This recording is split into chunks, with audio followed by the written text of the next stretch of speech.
surface টেনশনটো কি হ'ব আমাৰ সাৰফেস টেনশনটো মনত ৰাখিবা surface energy divide by area হয় সো সারফেস এনার্জি ডিভাইড মানে work done divide by area work done divide by area বা সারফেস এনার্জি কি হয় F into L F is equal to force into distance F into L divide by area to L square এটো cancel গুচি গ'ল তো surface টেনশনটো আমাৰ হৈ গ'ল F by L তো সারফেস টেনশন কি হয় it rises due to two kinds of intermolecular force দুটা ইন্টাৰমলিকুলাৰ ফোৰ্সৰ কাৰণে সাৰফেস টেনশনটো হয় এটা হ'ব তোমাৰ কোহেশন আৰু এটা হ'ব edition it arises due to two kinds of intermolecular force এটা হ'ল কোহেশন আৰু এটা হ'ল এডিশন বুজি পাইছা নেক্সট তোমালোকে প্ৰেসাৰ ৰাইজ ইনসাইড ৱাটাৰ জেট এটো সিগমাটো স্ট্ৰেছ নহয় এটো সাৰফেস টেনশন হয় হা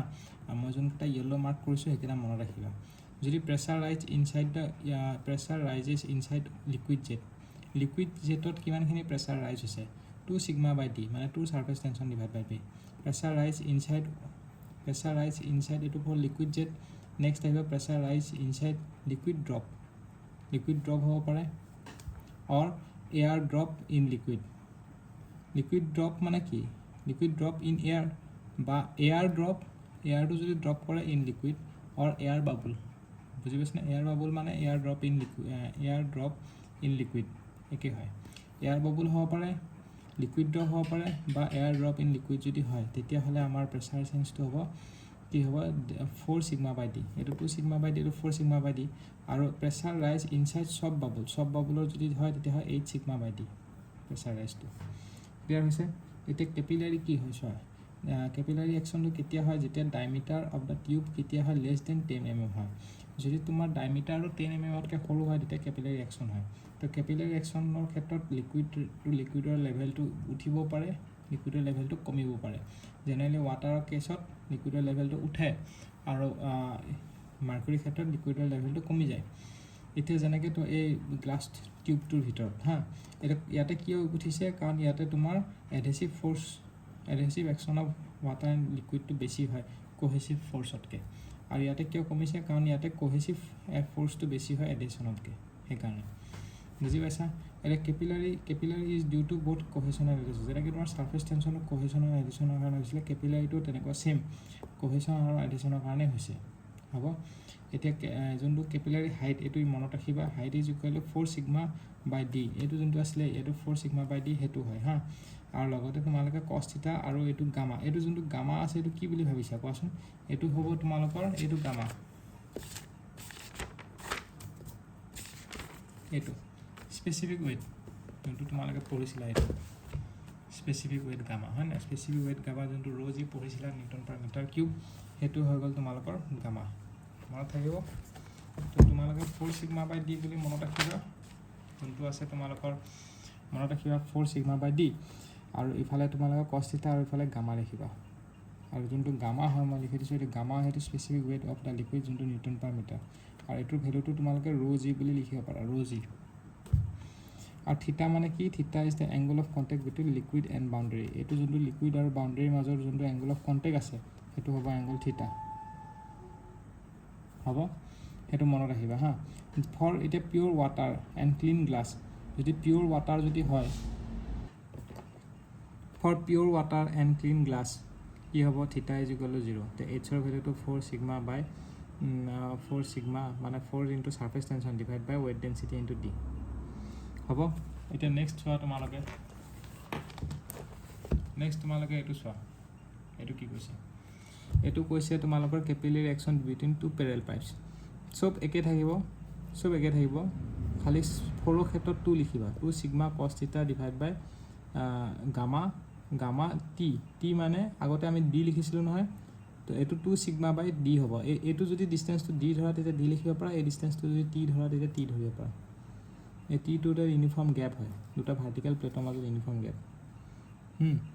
আৰু ক্যাপিলাৰি একচন থ্ৰু এ এনুলাৰ স্পেস মানে হলো স্পেস যদি থাকে এনুলাৰ স্পেস মানে কি হৈছে এইটো সিলিন্ডাৰ হলো তাৰ মাজতে এটা সলিড বস্তু সোমোৱা আছে তো ইফালে আৰু ইফালে এই দুটা সাইডত ক্যাপিলাৰি একচন হৈছে তেনেকুৱা ধৰণৰ সিচুৱেচনটো h is equal to 2 sigma by d আৰু এটো 2 sigma by gamma d আৰু cos θ ইয়াতে যোনটো d লিখিছো এটো কি হয় d টো হ'ব আউটাৰ ৰেডিয়াস অফ দা এনুলাৰ আৰু ইনাৰ ৰেডিয়াস মানে d মানে এই ডিসটেন্সটো এটো distance outer distance minus inner distance যদি outer radius minus inner radius যদি কৰা তেতিয়াহ'লে এই ডিষ্টেঞ্চটো কি হৈ যাব ডি হ'ব ডি ইজ ইকুৱেল টু আমাৰ কি হ'ব আৰ নট মাইনাছ আৰ বুজি পাইছা সেইটো এতিয়া এটা ইম্পৰ্টেণ্ট নোট আছে যে কি নোট আছে এজ টেম্পাৰেচাৰ ৰাইজেছ টেম্পাৰেচাৰ যেতিয়া ইনক্ৰিজ কৰিব কোহেশ্যন ডিক্ৰিজেছ কোহেশ্যনটো ডিক্ৰিজ কৰে দিয়াৰ ফৰ ছাৰ্ফেচ টেনশ্যন ডিক্ৰিজেছ আৰু যদি ছাৰ্ফেচ টেনশ্যন ডিক্ৰিজ কৰে তেতিয়াহ'লে আমাৰ কি হৈ যাব এইচৰ ভেলুটো ডিক্ৰিজ কৰিব ফৰ মাৰ্কুৰী বুজি পাইছা এইচৰ মানে এই হাইটটো ডিক্ৰিজ কৰিব যদি কোহেশ্যনটো দিয়ে কাৰণ আমাৰ চোৱা বিশেষকৈ মাৰ্কুৰীৰ ক্ষেত্ৰত কিয় মাৰ্কুৰীৰ ক্ষেত্ৰত কাৰণ মাৰ্কুৰীৰ ক্ষেত্ৰত তোমালোকৰ কোহেছিভ ফ'ৰ্চটো বেছি সেইকাৰণে ৱালটোৰ লগত বেছি ষ্টিক হৈ নাই তলত নামি আহিছে কোহেশ্যনৰ কাৰণে আৰু ইয়াতে এডহেছিভ ফ'ৰ্চটো বেছি সেইকাৰণে তোমাৰ কোহেশ্যনতকৈ এডহেছিভ ফ'ৰ্চটো বেছি কাৰণে ৱালৰ লগত ষ্টিক কৰিছে কাৰণে ওপৰত উঠিছে ৱালৰ লগত ষ্টিক কৰি আছে বুজি পাইছা তো মাৰ্কুৰীৰ ক্ষেত্ৰত মানে তোমাৰ কি হৈ যাব যদি টেম্পাৰেচাৰ ইনক্ৰিজ কৰা তেতিয়া কোহেশ্যনটো ডিক্ৰিজ কৰিব আৰু ছাৰ্ফেচ টেনশ্যনটো ডিক্ৰিজ কৰিব তেতিয়া এটা ফৰ মাৰ্কুৰী আৰু এজ দ্য ডায়মিটাৰ ইনক্ৰিজেছ সেইটোতো আমি জানো কেপিলাৰী একশ্যন ডিক্ৰিজ কৰিব বুলি সেইখিনি আমি জানো এতিয়া ভেপাৰ প্ৰেছাৰটোৰ বিষয়ে চোৱা তোমালোকৰ ভেপাৰ প্ৰেছাৰ কি হয় ভেপাৰ প্ৰেছাৰ হ'ল the vapour molecules are in gaseous nature and exist their own pressure is call মানে ভেপাৰ মলিকুলছবোৰ যেতিয়া গেছিয়াছ নেচাৰত থাকিব এণ্ড এক্সাৰ্ট আৰু সিহঁতে যেতিয়া নিজৰ প্ৰেছাৰটো এক্সাৰ্ট কৰিব ইজ কল ভেপাৰ প্ৰেছাৰ এতিয়া তোমালোকে যদি চোৱা কেভিটেশ্যন কি হয় cavitation when the liquid passes through a low' pressure region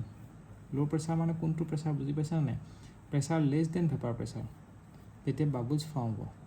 and there collapse is আৰু যেতিয়া কলাপছ হৈ যাব তেতিয়া কেভিটেশ্যন ফৰ্ম হয় দিছ ইজ কল কেভিটেশ্যন নুকচেন নাম্বাৰ কি হয় নুকচেন নাম্বাৰটো হ'ব মনত ৰাখিবা নুকচেন নাম্বাৰ এইটো কেতিয়াবা সোধে নুকচেন নাম্বাৰটো কি হয় নুকচেন নাম্বাৰ কি হয় a fluid is assume to be continuous substance without any empty space or void হয় নাই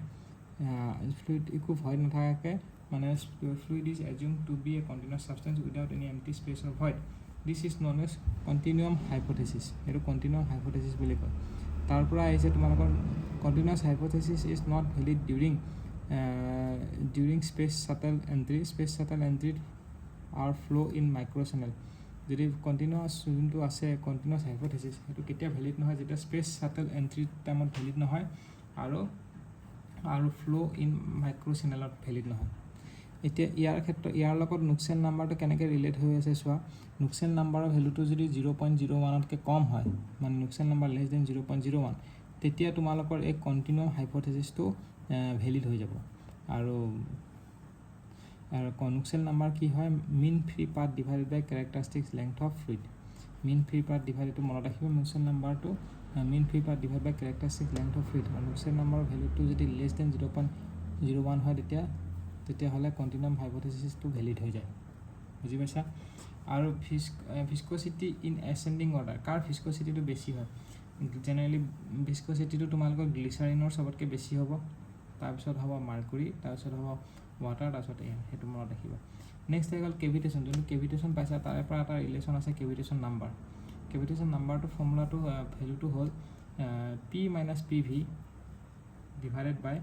ৰ' ভি স্কুৱেৰ ডিভাইড বাই 2 তলৰ ডিনমিনেটৰটো ইমান ইম্পৰ্টেণ্ট নহয় আমাক সোধে কেভিটেশ্যন কেতিয়া 0 হয়